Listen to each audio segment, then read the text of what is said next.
जय सीताराम। जय श्री सदगुरु नारायण श्री प्रेमानंद महाराज जी की जय।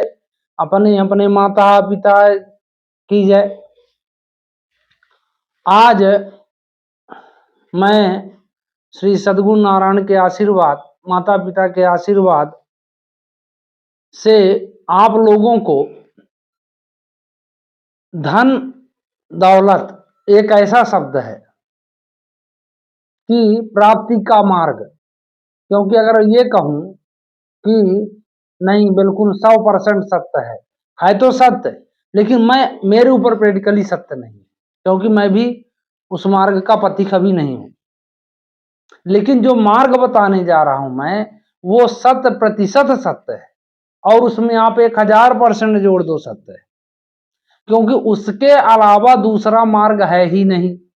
अब मान लो कि कोई गलती से, जैसे मान लीजिए कि कोई अंधा व्यक्ति अगर धनुष बाण चलाता है और कोई शिकार फंस गया, तो उसको शिकारी आप नहीं बोलोगे। जैसी कहावत नहीं बनी कि अंधे के हाथ बटेर लगने से वो शिकारी नहीं कहला जाता।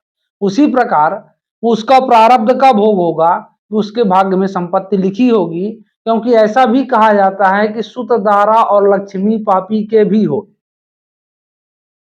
तो पापी के भी हो मतलब इस जन्म का पापी है या उस जन्म का पापी है, लेकिन उसके प्रारब्ध में पहले से बैंक में इस तरह की चीज जमा है तो उसको मिलेगी।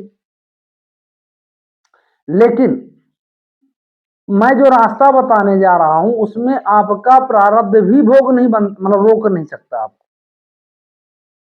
क्यों? क्योंकि प्रारब्ध भी उसी का बनाया हुआ है। हाँ, आपको काम जरूर करना पड़ेगा। तो रास्ता बताने से पहले मैं आपको दवाई बताने से पहले परहेज बताए देता हूं कि आपको इतने परहेज करना है। और फिर आप YouTube में जितनी भी वीडियो आप देखेंगे, मतलब धन प्राप्ति, दौलत प्राप्ति के लिए और सुख साधन प्राप्ति के लिए, फिर आप उसके बताए समानुसार और मेरी द्वारा बताए गए समानुसार आप काम कीजिए, दोनों में फर्क समझ में आने लगे। मेरा चैलेंज है कि दुनिया का ये रास्ता के अलावा दूसरा रास्ता कोई भी हो, इससे आगे फलदायी हो नहीं सकता। इसका प्रभाव स्थायी होगा और अन्य प्रभाव सब अस्थायी होते हैं, क्योंकि मां लक्ष्मी उनके चरणों की सेवा निरंतर करती है। निरंतर, नित्य नहीं, निरंतर करती है। तो परहेज में सबसे पहला परहेज आपको दारू, मांस, मुर्गा ये सब चीजों से बिल्कुल दूर करना है, क्योंकि जहां नारायण का वास होता है वहां माता लक्ष्मी रहती है, और नारायण सदगुण में रहते हैं, अवगुण में नहीं रहते। दूसरी बात, जितने भी व्यभिचार हैं, गंदे विचार, गंदे कर्म, इनसे दूर रहो। तीसरी बात, अपने ईमानदारी का कमाओ, किसी का देख के नहीं, है ना। मतलब देखो, ईमानदार भी दो प्रकार के होते हैं। जैसे मान लीजिए कि अभी मुझे पैसा नहीं मिल रहा, तो मैं कहां से बेईमानी करूं, और तो मैं ईमानदार हूं, मेरे पास चांस नहीं है बेईमानी करने का। और दूसरा ईमानदार उस तरह है कि जो मौका पाया और चौका मार दिया, फिर भी उसको बोलते हैं ईमानदार। तो कुल मिला के ईमानदार इस तरह नहीं बनना है, दोनों तरह का ईमानदार नहीं कि मैं मौका नहीं पा रहा हूं तो इसलिए ईमानदार हूं, और मैंने मौका पाया तो मैंने छोड़ा नहीं। अब जितने का मौका पाया, 5 रुपए का मौका मिला, 5 रुपए मार रहा हूं। सरकार का हो, चाहे इंसान का हो, चाहे किसी का हो, अपना काम चालू है। 5 से 5 करोड़ जितनी क्षमता बढ़ती गई उतना हमने मारना शुरू किया। तो ऐसा धन है। हाँ, इस तरह के धन वालों का आप आकलन कर लेना, 10 साल ये अच्छी प्रोग्रेस करते हैं। लोग इनकी मिसाल देते हैं कि फलाने व्यक्ति का आप विकास देखो, और 10 साल के बाद इनके भगवान गाड़ी में बैक गियर लगा देते हैं। बैक गियर फिर वो कभी भी फॉरवर्ड गियर में बदलता ही नहीं, बैक गियर ही रहता है। तो इसलिए आप अन्याय का कमाना मत सोचो, सोचना ही नहीं है, मतलब सोच बदल दो आप, है ना। और सूर्योदय के पहले जगना शुरू कर दो। माता पिता, अपने गुरु, इनका मान सम्मान, इनका आदर करना शुरू कर दो, ब्राह्मण जिसको ब्राह्मण मानते। फिर देखो, फिर मेरी बात को आप अपनाओ और 100% रिजल्ट न आए, हाँ मेरा चैलेंज है कि दूसरे रास्ते में अगर 5 साल में आपको सफलता मिलनी होगी तो इसमें 2.5 साल में आप उस स्थिति में पहुंच जाओगे जहां से आपको स्थायी आनंद प्राप्त होगा। अब बात आती है कि भाई काम क्या है, इतना लेक्चर देने के बाद वो काम क्या है, हमको काम क्या करना है। तो काम ये करना है कि भगवान के नाम का निरंतर चिंतन करना है, निरंतर ना हो सके तो नित्य चिंतन करना है। निरंतर और नित्य में अंतर है। नित्य मतलब होता है डेली, डेली हमने समय बनाया, निरंतर मतलब 24 घंटा। तो निरंतर ना हो सके तो नित्य में, ठीक। अब कोई कहे कि नहीं राम राम जपने से क्या होगा, बहुतों के दिमाग में ये भी बात बैठती है कि राम जो है मुक्ति के दाता है, भुक्ति के दाता शंकर जी है। तो मैं उनके भ्रम को दूर करने का प्रयास कर रहा हूं। रामायण में एक चौपाई है कि जो संपदा शिव रावण दीन दिए 10 माथ, सो संपदा विभीषण सकुच दीन रघुनाथ। जो संपदा रावण को श्री शिव जी ने 10 सिर काटने के बाद दिया था, वो संपदा मात्र विभीषण जब सन्मुख होते हैं राम जी के, उन्होंने दे दिया। तो ये न तो शिव में न राम में, ये दोनों डिपार्टमेंट ऐसे हैं कि भुक्ति मुक्ति जो चाहें जब चाहें जिसको दे सकते, ठीक। और कोई विभीषण ने राम जी के लिए अलग से कोई तपस्या नहीं की थी, ब्रह्मा की साधना की, सबकी साधना की।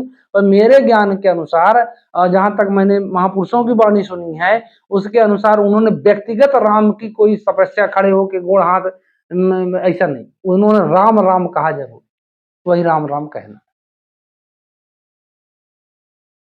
अब बहुतों के मन में आता कि नहीं, निष्काम वाले, जिसके मन में कोई कामना हो ना हो, सकल कामना हीन दे राम चरण रति लीन, है ना।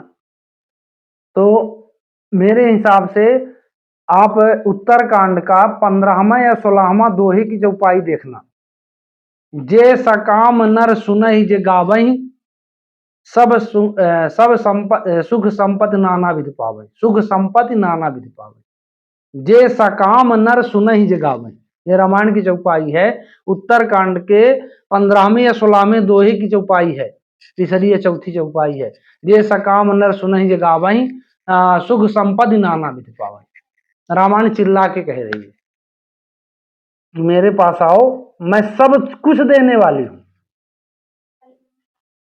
जे सकाम सीधे लिख दिया, निष्काम वाली बातें नहीं कि आप, वो कहते हैं कि आपको में कामना हो ना, कामना सही होना चाहिए। ये नहीं कि मैंने एक कहानी पढ़ी थी कि हे नारायण मेरे जो एक हो इसके डबल हो जाए।